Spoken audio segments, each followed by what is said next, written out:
अस्सलाम वालेकुम everyone. Today is 13th of the फरवरी।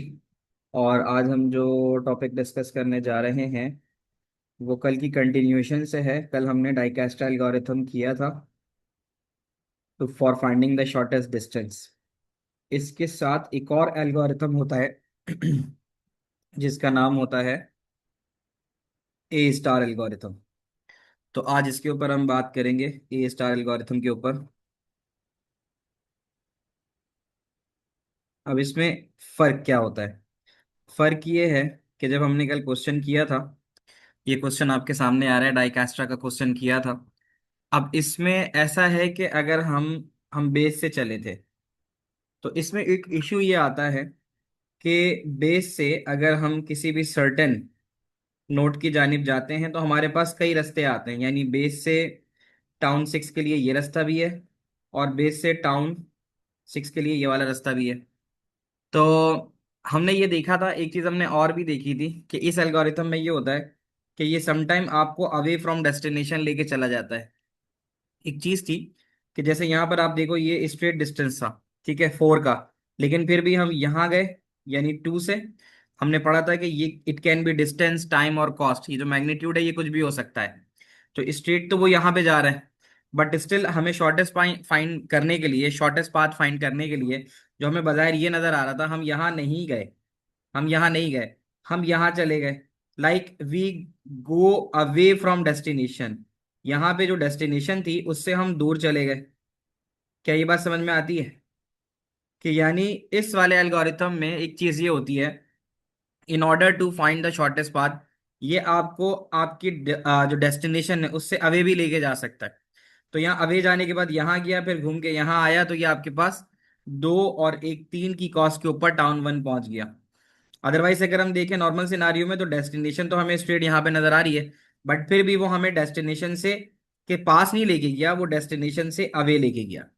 तो ऐसी कई एग्जाम्पल्स आ सकती हैं कि जब आप सॉल्व कर रहे हो तो सॉल्व करते हुए आप ये नहीं देखते कि शॉर्टेस्ट पाथ क्या है। आप रादर देन शॉर्टेस्ट पाथ के चक्कर में आप अवे फ्रॉम डेस्टिनेशन भी चले जाते हो। तो यहां पर उसने यही बात कही कि इस डाइकेस्ट्रा एल्गोरिथम के अंदर simply checks each vertex looking for the shortest path even if that takes you away from your destination। वो शॉर्टेस्ट पाथ के चक्कर में आप अगर अपनी डेस्टिनेशन से दूर भी हो रहे हो तो ये आपको अपनी डेस्टिनेशन से दूर कर देता है। It pays no attention to the direction. Direction कोई भी हो, ये उस तरफ निकल जाता है। तो कहते हैं लार्जर या मोर कॉम्प्लेक्स प्रॉब्लम के लिए ये एक टाइम कंज्यूमिंग ड्रॉबैक हो सकता है। तो एक तो बात ये कि हमें पता होना चाहिए कि यार ए स्टार हम यूज क्यों करते हैं। तो उसकी मिसाल मैंने तुम्हें पीछे एग्जाम्पल से ही दी कि ये आपको शॉर्टेस्ट पाथ के चक्कर में आपकी डेस्टिनेशन से दूर ले जाता। That could be the case.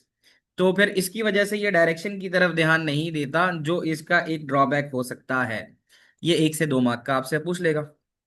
तो कहता है ये बेस तो डाइकास्ट्रा पे ही करता है, बट इसके अंदर एक चीज इस्तेमाल होती है, दैट इज कहते हैं ह्यूरिस्टिक वैल्यू। ह्यूरिस्टिक वैल्यू हम उसको कहते हैं जो ट्रायल एंड एरर के लिए इस्तेमाल होती है, कि हम उसको ट्राई करके चेक करके देखते हैं। We are not sure about it तो हम उसको ट्राई करके देख लेते हैं। तो कहते हैं trial and error method which is an intelligent guess known how far we have to go to reach the destination most efficiently, कि कितनी दूर तक हम डेस्टिनेशन से दूर जा सकते हैं। ये भी आपके पास इसलिए इस्तेमाल होता है कि ये शॉर्टेस्ट पाथ जो है वो फाइंड आउट करके दे। एक एग्जाम्पल यहाँ पर एक मिलती है हमें कि ये एक हमारे पास ग्रिड है, इसको आप समझना। ये एक ग्रिड है और ये ग्रिड 8 बाय 6 की ग्रिड है। तो इसको इन्होंने, नॉर्मली हम रॉ बाय कॉलम लिखते हैं, यानी हम ये लिखते हैं कि 6 बाय 8, इसको इसने 8 बाय 6 लिखा है, लाइक कॉलम इंटू रॉ के तौर पे। तो यहाँ पे कहता है कि this is the first point.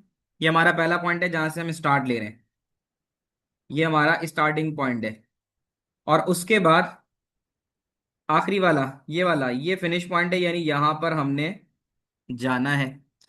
तो अब हमारे पास ये जो ग्रे बॉक्सेस हैं ये रिप्रेजेंट कर रहे हैं कि ये हमारे पास ब्लॉक मूव्स हैं। ब्लॉक मूव का मतलब यहां पर हम नहीं जा सकते,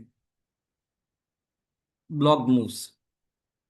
और बाकी जो एम्प्टी स्पेसेस हैं वो ये बता रही है कि इनके जरिए हम अपनी डेस्टिनेशन तक पहुंच सकते हैं। तो डेस्टिनेशन तक पहुंचने के लिए बहुत सारे रास्ते हैं, यानी ऐसे भी अगर आप देखो तो एक रास्ता ये है, ये जो मैंने बनाया। एक रास्ता ऐसा भी हो सकता है जो यहां से आ जाए, ठीक है, और यूं आ जाए, और एक रास्ता यहां से कंटिन्यू हो जाए। तो बजाय हमें यहाँ पर इसके तीन रास्ते नजर आते हैं। तो इसमें एच जो है ह्यूरिस्टिक वैल्यू है, एक वैल्यू हम देंगे जो इंटेलिजेंट गेस्ट होगा। G is the moment cost, G is the actual cost, जो भी उसकी एक्चुअल कॉस्ट होगी वो जी रिप्रेजेंट करेगा। और एफ जो होगा वो जी प्लस एच की वैल्यू से निकलेगा, ठीक है। और एन जो है वो उसकी प्रीवियस नोड होगी। आप लोग यहां तक की बातें समझ लो, यहां तक की सारी बातें समझ में आती हैं? वालेकुम अस्सलाम सारा। अब हम चलते हैं आगे की जानिब। फातिमा समझ में आ रहा है? तो कहता है कि जो वेट ऑफ अ नोड है वो यूजुअली रिप्रेजेंट करता है मूवमेंट कॉस्ट, यानी कि यहां से लेकर यहां तक जाने के लिए क्या कॉस्ट होगी, ऐसे जो ओपन मूव्स हैं। तो ये आपके पास जी वैल्यूज हैं, यहाँ जितनी भी वैल्यूज जो मूवमेंट कॉस्ट बताएंगी वो उसकी जी वैल्यूज हैं। अच्छा, इसमें ये कहता है कि हम ह्यूरिस्टिक वैल्यू निकालने के लिए, to find the heuristic value using the Manhattan method. Manhattan method का मतलब होता है एक ऐसा मेथड जो क्रिस क्रॉस हो, यानी इस तरह के जो मेथड है, तो उसको उसने बताया है कि after this criss cross street arrangement in New York. तो मैनहट्टन मेथड वो होता है जो इस अरेंजमेंट में होता है, इस तरह से, ठीक है। तो अब हम देखते हैं, कहता है कि इनकेस अगर आप इग्नोर करते हो ब्लॉक मूव को, तो फिर आपके पास इस तरह से भी ऐसे करके फाइनल डिस्टेंस कैलकुलेट हो सकता है। तो कहता है कि अब हम ये करते हैं कि जो हमारे पास परमिटेड ब्लॉक्स हैं, परमिटेड जहां से हम जा सकते हैं, हम उससे ज्यादा इसकी कॉस्ट निकालते हैं। ये आपको पता है कि ये स्टार्टिंग पॉइंट था, अगर आप याद हो ये इसका स्टार्ट पॉइंट था और ये इसका एंड पॉइंट था। तो ये इस तरह बता रहा है कि यहां से अगर आप निकलते हैं और आप इधर पहुंचना चाह रहे हैं, ठीक है, रिवर्सल, यानी यहां से देखो फ्रॉम, ये स्टॉप था, तो यहां से आप देखो तो ये वन है, ठीक है। अब ये बता रहा है कि ये इसकी परमिटेड मूव्स क्या क्या हो सकती हैं। 1 2 3 4 5 6 7 8 9 10 11 12। तो एक तो ये रास्ता है जिसके जरिए आप पहुंच सकते हैं, ये आ गया। एक रास्ता दूसरा है जो ये वाला है, 1 2 9, ये वाला 12 11 10 9 8 7 6 5 4 3 2 1, ये दूसरा रास्ता है। और फिर एक और रास्ता है जो यहां से आप बना सकते हो, ये वाला, ये तीसरा रास्ता है, ये आप देख सकते हो। और इसी तरह एक और भी बन सकता है यहाँ से, जो ये बन सकता है। तो यहाँ पे टोटल चार रास्ते हमें नजर आ रहे हैं इसके हो सकते हैं। तो इसलिए उसने यहाँ पर उसकी मूवमेंट कॉस्ट बता दी है कि अगर आप यहाँ खड़े हो तो आपको 12 मूव लगेंगे यहाँ तक पहुंचने में, वो ये बता रहा है, ठीक है। ये तमाम वैल्यू जो यहाँ गिवन है ये सारी की सारी जी वैल्यूज हैं, जिसका मूवमेंट कॉस्ट। यहाँ पर एच अभी हम निकालेंगे, एच का मतलब एक ट्रायल एंड एरर मेथड का इस्तेमाल करेंगे और एक गैस करेंगे। उसके लिए कहता है कि now find the G value that is the movement cost since we can either move up down left right और डायगनली, तो we can choose our G values based on a right angle triangle. अच्छा, वहां पे जो मैंने values बताई थी, sorry, वो वैल्यूज जो थी हमारे पास वो उसकी एच वैल्यूज थी, ह्यूरिस्टिक वैल्यूज थी। वाइस वर्सा, यानी ये जो वैल्यूज हैं ये इसकी ट्रायल एंड एरर वाली है ना, इसके अंदर हम क्या करके देख रहे हैं, इसके अंदर हम डिफरेंट पार्ट्स का इस्तेमाल कर रहे हैं। तो ये वाली हमारे पास एफ वैल्यू है, जी वैल्यू हम इसकी निकालेंगे। यहाँ पे मैं एक छोटी सी चीज मिस कर गया, इसको मैं करेक्ट कर देता हूँ कि ये जो वैल्यू हम निकाल रहे हैं ये ह्यूरिस्टिक वैल्यू है, ट्रायल एंड एरर वाली, जिसके अंदर वो बता रहा है कि इसके पहुंचने के किस किस तरह से अलग अलग रास्तों से हम इस पे पहुंच सकते हैं।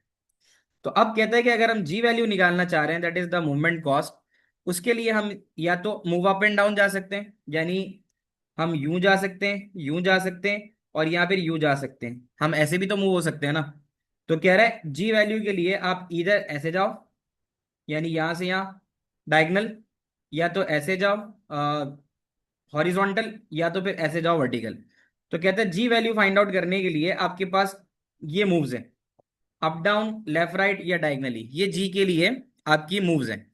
तो कहता है इसके तरीकेकार ये होगा कि अगर तुम ऐसे जा रहे हो, चाहे वर्टिकल जा रहे हो, चाहे हॉरिजॉन्टल जा रहे हो, तो तुमने मूवमेंट कॉस्ट 10 रखनी है, ये बात याद रख लो। यानी आप जब डब्बे में मूवमेंट करोगे, जैसे आपके पास ये वैल्यूज ऊपर गिवन है, यहां पर आप खड़े हुए थे, तो आप जब ऊपर से इसकी जब वैल्यू निकालोगे यहां पर क्या करोगे। अब इस बात को समझ लो, एच का मतलब क्या है, एच वैल्यू ये है कि एच वैल्यू में आपने इतना टुकड़ा उठाया है, ये वाला पीस उठाया है। मैं इसको यहाँ हाईलाइट करता हूँ। कि एफ के लिए आपने क्या किया, एफ के लिए आपने इतना ये वाला पीस उठा लिया जिसको मैंने हाईलाइट किया है, 12 11 10, 12 11 10, 11 10 9 8, ये चीज आपने नीचे उठा के रख दी। ये नजर आ रही है, ये ऊपर से कॉपी हुई है। यानी हम यहाँ पर अब पहली एच वैल्यू और जी वैल्यू कैलकुलेट करने जा रहे हैं। ये बात समझ में आ रही है आपको? जो ऊपर हमारे पास टोटल रॉज एंड कॉलम्स की मैट्रिक गिवन थी, उसमें से हमने 3/3 का पार्ट उठाया है। वो जो 3/3 का पार्ट उठाया है वो ये रहा, वो ये रहा। अब आप जी की वैल्यू कैलकुलेट करोगे तो ऊपर उसने बताया है कि जी वैल्यू के लिए आपने क्या करना है। जी वैल्यू के लिए कह रहा है कि या तो आप अप डाउन जा सकते हो, अप या डाउन, या फिर आप लेफ्ट और राइट जा सकते हो, या फिर आप डायगोनल जा सकते हो। तो जी वैल्यू के लिए याद रखना, जी के लिए क्या करेगा, यही सिमिलर डब्बा उठाएगा, ये सिमिलर डब्बा है, और ये इसको उठा के यहां पर इसने किया। अब फर्क पता है क्या आ रहा है, यहां पे ये जो 11 की वैल्यू आ रही थी इसने उसको रिप्लेस कर दिया 10 से। क्यों किया? क्योंकि अभी हमने पढ़ा था कि अगर हम अप डाउन और लेफ्ट राइट जाएंगे तो हम 10 डाल देंगे। ये बात समझ में आ रही है? ये इसलिए 10 आया है यहाँ पे। ये वाला पोर्शन तो वो है जो ऊपर से आपने उठाया है, ये जो मैट्रिक्स में 10 11 11 10 9 और 8 दिया है, ये हमने इधर से उठाया है। ठीक है। और ये जो हमने जी वैल्यू निकाली है, ये जी वैल्यू हमने कैसे निकाली है, ये जी वैल्यू इस तरह से निकाली है कि इसके अंदर ये जो कॉस्ट है, यानी यहां से यहां तक के आने की कॉस्ट, ये है राइट की जानिब। तो हम इसकी जगह जो वैल्यू है मोमेंट कॉस्ट वो 10 डाल देंगे। इसी तरह उसने बोला नीचे जाएंगे, जैसे यहां से नीचे जाएंगे तो भी वैल्यू 10 रहेगी। डायगोनल के केस के अंदर वैल्यू 14 हो जाएगी। ऊपर देखो लिखा हुआ भी है कि we can choose our G value based on right angle triangle, to make the maths easy we will use triangle with the side 10 10 14। तो इसका मतलब यह है कि अगर आप यहाँ खड़े हुए, if you are here, this is your place, तो यहाँ जाने पे तुम 10 दोगे, नीचे जाने पे भी 10 दोगे, डायगोनल जाओगे तो 14 दोगे। इससे इसकी आप कॉस्ट निकालोगे। बच्चों बताओ ये बात समझ में आ रही है? तो वो ये कहता है कि अगर आप यहाँ पे 1 2 लेते हो, ठीक है, तो 1 2 का मतलब ये है कि आपको जो वैल्यूज मिल रही है वो कौन कौन सी मिल रही है। 1 2, कॉलम 1, रॉ 2, तो ये 10 मिल रहा है आपको। ठीक है।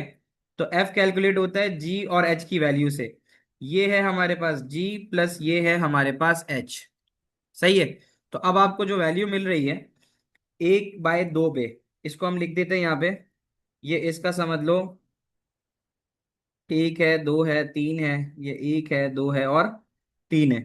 तो अब आपको जो वैल्यू मिल रही है 1/2 से, 1/2 से मिल रहा है 10, ये 10 लिख दिया।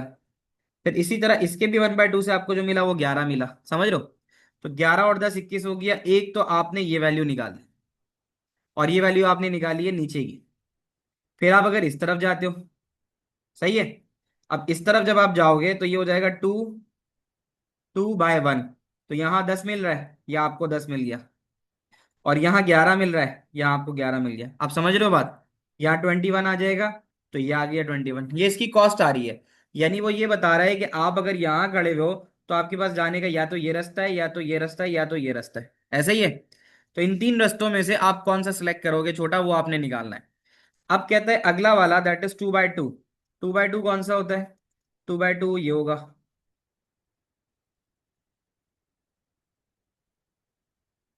सही है। अब इसमें जो आपको वैल्यू मिल रही है वो कौन कौन सी मिल रही है? वो मिल रही है 14 और 10। 14 और 10 जो होता है वो 24 है। ये आपको इसके नेक्स्ट पॉसिबल परमिटेड मूव्स मिल रहे हैं। बच्चों ये बात समझ में आ रही है? यहां तक बताओ। अब क्या हो रहा है, अब ये हो रहा है कि इसमें से आप बताओ कि छोटी वैल्यू कौन सी है। यही दो छोटी वैल्यूज हैं। 24 तो बड़ा है, नीचे लिखा हुआ भी है कि 21 इज लेस देन 24। तो इसका मतलब है 1 2 और 2 1, ये दोनों वैल्यूज पॉसिबल डायरेक्शन हो सकती है। आप दोनों में से कोई भी ले सकते हो क्योंकि दोनों बराबर है। तो कहता है कि वी विल चूज 2 1, हम इसमें से 2 1 को लेते हैं। तो 2 1 हमें ये मिल रहा है। सही है। तो 2 1 का मतलब है कि अब आप आगे बढ़ गए, यानी 2 1 का मतलब ये है कि अब आप एक स्टेप आगे बढ़ गए। तो एक स्टेप आगे करने का मतलब है कि अब आप यहाँ मौजूद हो, अब आप अपनी पोजीशन यहाँ समझो। तो ये देख लो, इसी से एग्जैक्टली ये जो मैं सर्कल बना रहा हूँ, अब हमने एक पोजीशन मूव कर ली है। अब आ रही बात समझ में? अब हमारा डॉट जो है स्टार्टिंग पोजीशन से एक स्टेप आगे आ गया है। अब हम यहाँ पहुंच गए। अब यहाँ पहुंचने के बाद भी हमारे पास यही डायरेक्शंस होंगी ना। अगर हम जी वैल्यू निकालेंगे तो उसकी यही डायरेक्शंस होंगी, या तो लेफ्ट राइट या तो डायगोनल। अच्छा ये हो गया। अब हमने ये वाली वैल्यूज तो उठा ली थी 9/9 की ग्रेड। अब जब हम यहाँ आएंगे तो उसके हिसाब से हमें 9/9 की ग्रेड उठानी है। तो अगर हम यहाँ आ गए तो अब हमारी 9/9 की ग्रेड चेंज हो जाएगी, ऐसा ही है। तो अब हमारी 9/9 की ग्रेड जो है वो चेंज होके इसके बजाय एक स्टेप आगे बढ़ जाएगी, यानी यहाँ। सही है, एक स्टेप आगे बढ़ लिए ना। तो ये 11 10 और फिर 10 9 8 और 8 ये नीचे आ जाएगा। ये देख लो, 11 10, यहाँ पे 11 था, 11 10, 11 10 9 और 8। आप लोग मेरी बात समझ रहे हो? तो ये ऊपर से वहां से हमने उठा के ये वाली गिर उठा ली। अब जब ये वाली गिर उठा ली तो एग्जैक्टली इसी की कॉपी यहाँ पे यही चीज होगी। ये डॉट यहाँ पर होगा। बट फर्क ये होगा कि जी वैल्यू के लिए हम लेफ्ट राइट पे तो 10 लगाएंगे और डायगोनल पे 14 लगाएंगे। तो यहाँ पर जो वैल्यू लगी हुई है वो तो रहने दो, ये तो ह्यूरिस्टिक वैल्यू है, ट्रायल एंड एरर वाली वैल्यू वैल्यू है। और G is the moment cost actual, जिसके लिए आपने बता दिया कि अगर आप ऊपर नीचे जाओगे तो 10 और अगर डायगोनल जाओगे तो 14। ये बात समझ में आती है। और इस तरह ये भी डायगोनल जा रही है वैल्यू, इसलिए यहाँ पे 14 लगाया हुआ है। अब आप क्या करो, अब आप इसी के हिसाब से इसकी वैल्यू फाइंड आउट करो कि अगर आप यहाँ राइट साइड पे जाते हो एंड यू टेक, यहाँ हम लिख लेते हैं 1 2 3, 1 2 3, 1 2 3 और 1 2 3। अब हम यहाँ से जो उठा रहे हैं वो 3 1 उठा रहे हैं। सो 3 1 पे हमें 10 मिल रहा है, ऐसा ही है। और इस वाले पे भी हमें 10 मिल रहा है, देख लो, 3 1 3 1।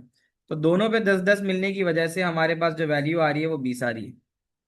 ये समझ में आती है बात? फिर कहता है 3 2 पे, देखो मैंने हाईलाइट कर दिया 3 2 को, ये रहा। और ये इसका 3 2 है। तो ये 14 और 9 है, 14 और 9 23 देता है। ये समझ में आ रहा है? सारी मूव्स चेक करेंगे ना।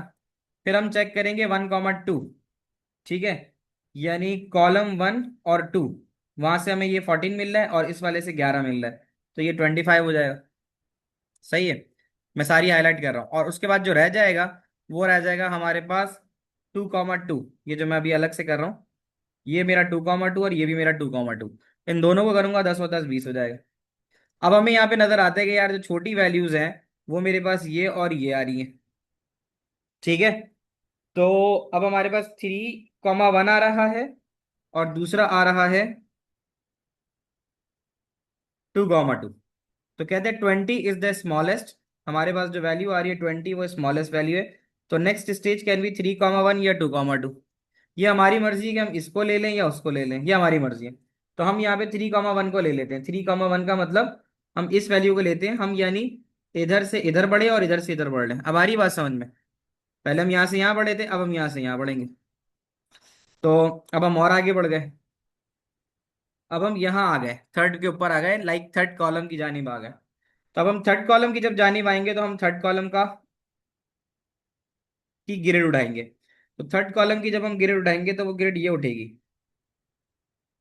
सही है, यही है ना, 10 8 9 8 7 और 8 6, ये वाली। तो अब हम यहाँ से शुरू कर रहे हैं ना, यहाँ 10 लिखा हुआ था। तो अब हम यहाँ से जब इसकी परमिटेड मूव्स लेते हैं तो एग्जैक्टली देख लो, अब हम यहाँ खड़े हुए हैं, हम यहाँ खड़े हुए हैं। तो यहाँ के हिसाब से अब जैसे इसको सही है, यहाँ खड़े हुए हैं। तो अब इसके नीचे जो होती है, इसके नीचे तो ये वाली तो एच वैल्यू है, इसके नीचे वाली 10 होगी। और बाकी इसके जो डायगनल्स होंगे वो ये होंगे, क्योंकि ये वाली जो मूव है ये ब्लॉक मूव है, इसमें हम इस तरफ जा नहीं सकते। ठीक है, हम आगे की जानिब जा रहे हैं। तो अब इसमें ये तरीका रह गया, या तो हम नीचे जाएं या तो ऐसे जाएं या तो ऐसे जाएं, ऐसा ही है। तो अब हम यहाँ से इसके हिसाब से कर लेते हैं, तो हमारे पास वही तीन चीजें रह जाएंगी। इसकी ग्रिड्स डाल देता हूं मैं, बच्चों समझ में आ रही है बातें?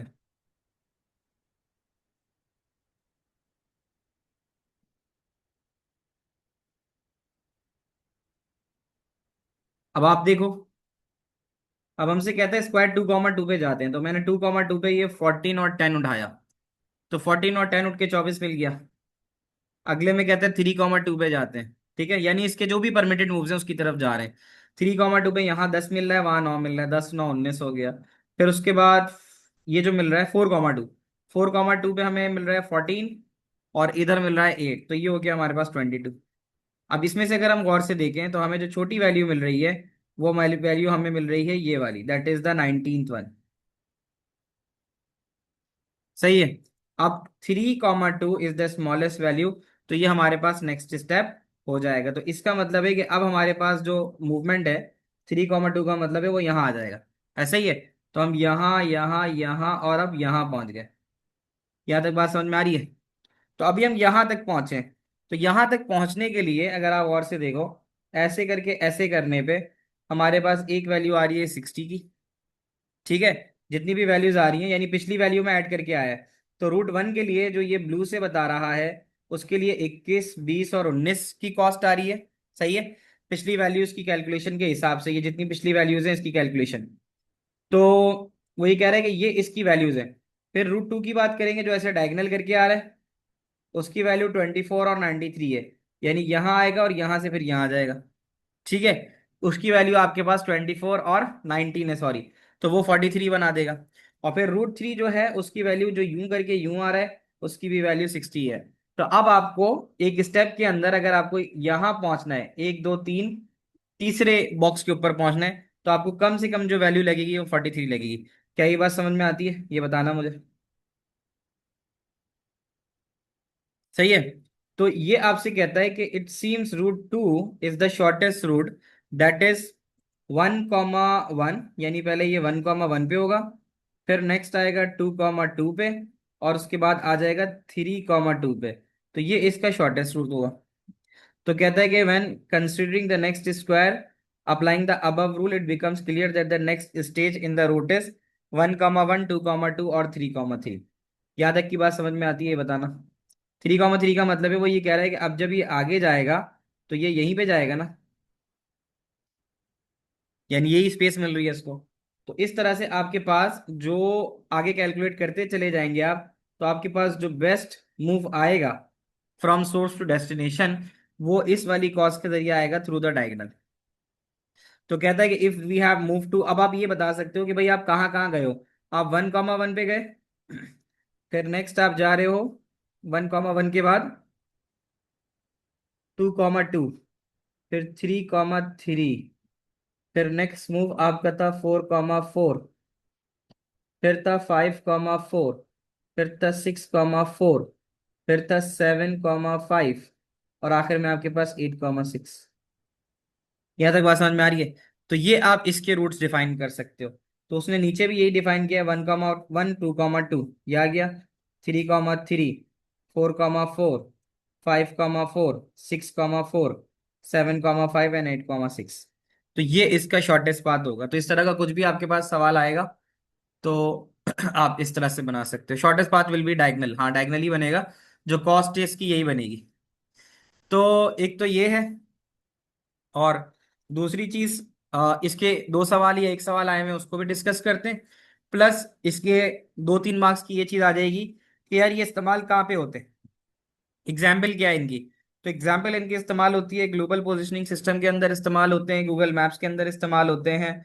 और modelling the spread of infectious disease, किस तरह से कोई डिजीज फैलती है, जो कैंसर के डायग्नोसिस होते हैं। ठीक है। तो ये उनके लिए भी इस्तेमाल होती है। NIP राउटिंग जो बताती है कि शॉर्टेस्ट पार्ट डिस्टेंस किसी भी पैकेट का एक पैकेट से कहाँ हो सकता है। बच्चों बताओ, ये बात समझ में आई? ये पूरा एक टॉपिक यहाँ पे इसका पूरा कवर हो जाता है।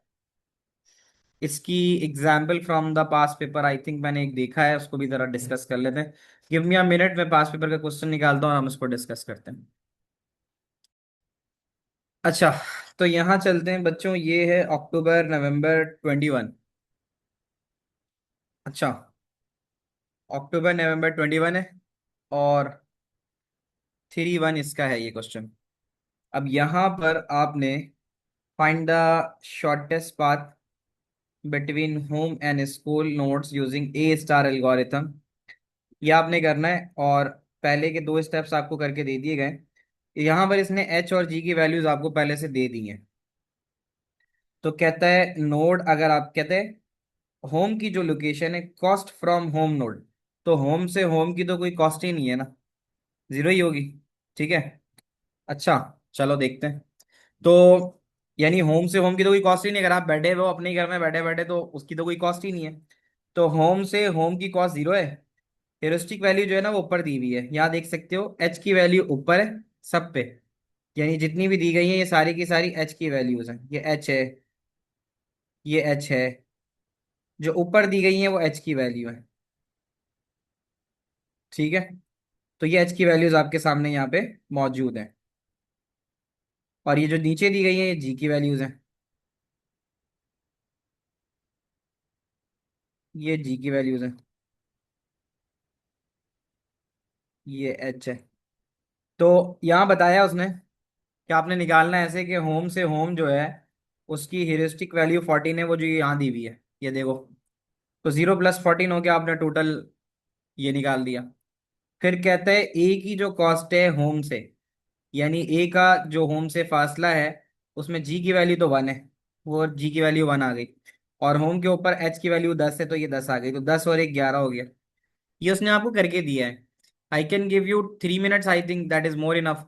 आपने फिर सबका बताना है कि होम से बी का, होम से सी का क्या क्या डिस्टेंस है, वो आपने यहाँ करके बताना है फॉर 5 मार्क्स। ठीक है, तो 2 से 3 मिनट ले लो और फिर इसका मुझे फाइनल पाथ निकाल के दिखाओ। शेयर योर आंसर इसके बाद का, फिर उसको हम डिस्कस करेंगे। तो यहाँ तो बेटा ए का तो हमारे पास हो चुका था। अब हमने करना है बाकी जो रह गए थे। तो उसके लिए अब करते हैं the next cost we can सी।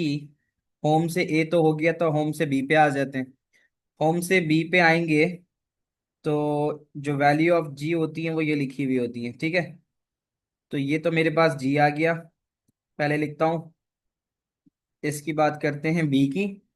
तो बी के लिए कॉस्ट फ्रॉम होम जो है वो 5 है, वो लिख लेते हैं। और इसकी ह्यूरिस्टिक वैल्यू 7 थी, 7 लिख देते हैं, तो ये 12 हो जाएगा। सही है ना। फिर चलते हैं ए बी सी की जाने। सी के ऊपर वैल्यू ऑफ जी 4 है, सी पे आ गए, वैल्यू ऑफ जी 4 आ गई। और वैल्यू एफ एच 9 आ गई, 9 4 13, 13 यहाँ लिख देते हैं। ठीक है, अब उसके बाद नेक्स्ट क्या हो सकता है हमारे पास, A B C. What is the next we can find out. अब ए से बी पे जाने का, यहाँ देखो, यहाँ से यहाँ भी जाने का एक और तरीका है ना। बी पे जाने का तो एक 5 कॉस्ट निकल ही रही है, सही है, ये वाली। बट होम से बी पे जाने के लिए आप 1 और 3 का इस्तेमाल भी कर सकते हो ना, शॉर्टेस्ट पाथ फाइंड करना है ना। तो एक तो बी डायरेक्ट आ रहा है, बट हम 1 और 3 के जरिए भी 1 और 3 4 करके भी जा सकते हैं। तो बी पे जाने के लिए हमें 1 + 3 4 करना होगा। और इसकी जो वैल्यू आ रही थी एच की, वो 7 थी, देख लो 7। तो 7 4 11 भी हो सकता है, बी की शॉर्टेस्ट वैल्यू निकल आई। ठीक है, फिर हमारे पास ई के लिए अगर हम चलें तो 1 + 6, होम से 1 + 6 लेके जी आ सकता है हमारे पास। तो 1 + 6 दैट इज 7। और ई की जो वैल्यू आपको नजर आ रही है वो आ रही है 3, तो ये 10 हो जाएगा। फिर आप आते हो एफ की जानिब। तो एफ के लिए आप सफर जो है 7 तक तो कर ही चुके हो, देखो 7 तक तो कर चुके हो। तो फिर 7 प्लस एफ पहुंचना है तो 1 लोगे जी की वैल्यू, तो 7 + 1 करके 8 आ जाएगा। और हिरेस्टिक वैल्यू जो पड़ी हुई है इसकी 3 पड़ी हुई है, तो यहाँ 3 आ जाएगा, 8 और 3 11 आ जाएगा। यहाँ तक समझ लो। ठीक है, और अब हमारे पास क्या पड़ा हुआ है नेक्स्ट। फिर हमें स्कूल तक आना है ना। तो स्कूल तक आने के लिए, अच्छा स्कूल पे अगर आप देखोगे तो स्कूल के ऊपर कोई ह्यूरिस्टिक वैल्यू नहीं है, स्कूल की कोई ह्यूरिस्टिक वैल्यू नहीं है। तो अब हमारे पास स्कूल तक पहुंचने के लिए जो वैल्यूज नजर आ रही हैं वो है, हम कहाँ तक 7 तक तो पहुंच गए थे, ये रहा 1 और 6, 7 तक तो पहुंच गए थे ई तक। तो स्कूल तक पहुंचने के लिए हमें मजीद 5 ऐड करना पड़ेगा, समझ लो बात। तो अगर हम जाते हैं टुवर्ड्स स्कूल, SCHOOL, तो हम होम से ए से ई तक तो पहुंच ही गए, 6 और 1 7 लेके। इसमें 5 मिलाएंगे तो 12 हो जाएगा। तो अब हम यहाँ लिखेंगे 7 + 5 = 12। और स्कूल की कोई हेरिस्टिक वैल्यू नहीं है टू दैट, तो हम 0 लिखेंगे यहाँ, तो 12 + 0 12 हो जाएगा। और फिर उसके बाद एक वैल्यू हमारे पास स्कूल तक जो पहुंच रही है वो ये भी पहुंच रही है, यहां से एफ से। सही है ना, यानी ये 1 और 6 7, 7 और 1 8, 8 और 3 11। तो हम यहाँ पे एफ तक तो पहुंच गए थे, 1 और 6 7 और 1 8 करके, तो एफ तक तो 8 तक पहुंचे भी थे। तो हम स्कूल तक पहुंचने के लिए एफ का भी इस्तेमाल कर सकते हैं कि 8 तक तो हम पहुंचे हुए थे, प्लस 8 के बाद मजीद हमें 3 चाहिए, तो हम स्कूल तक पहुंच जाए। तो ये हमारे पास आ जाएगी 3 which give us 11। Heuristic value इसकी भी 0 रहेगी। तो यहां से फिर हमारे पास जो वैल्यू बनेगी 8 और 3 करके वो 11 बन जाएगी। क्या यहां तक आपको बात समझ में आती है, ये बताना। अच्छा, अब हमें जो अगला काम करना है, द नेक्स्ट काम जो हमें बताना है वो बताना है इसका फाइनल पाथ क्या होगा।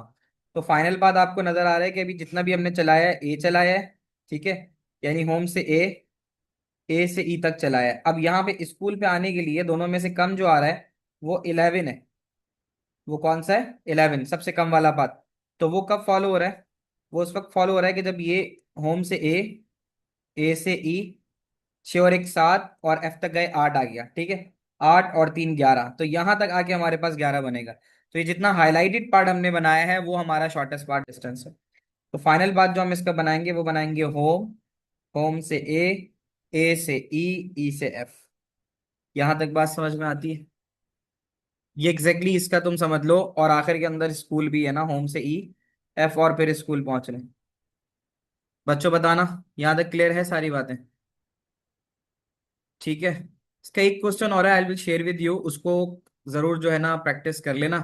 तो ये यहाँ पे डन एंड डस्टेड हो जाएगा, ये वाला पूरा कंप्लीट, ठीक है। फिर नेक्स्ट क्लास में नए टॉपिक से करेंगे इंशाल्लाह। यहाँ तक की बात समझ में आती है। क्लास यहीं रखते हैं, since I have another class to start with. तो टेक केयर, अल्लाह हाफिज, इंशाल्लाह अगली क्लास में मुलाकात होती है आपसे।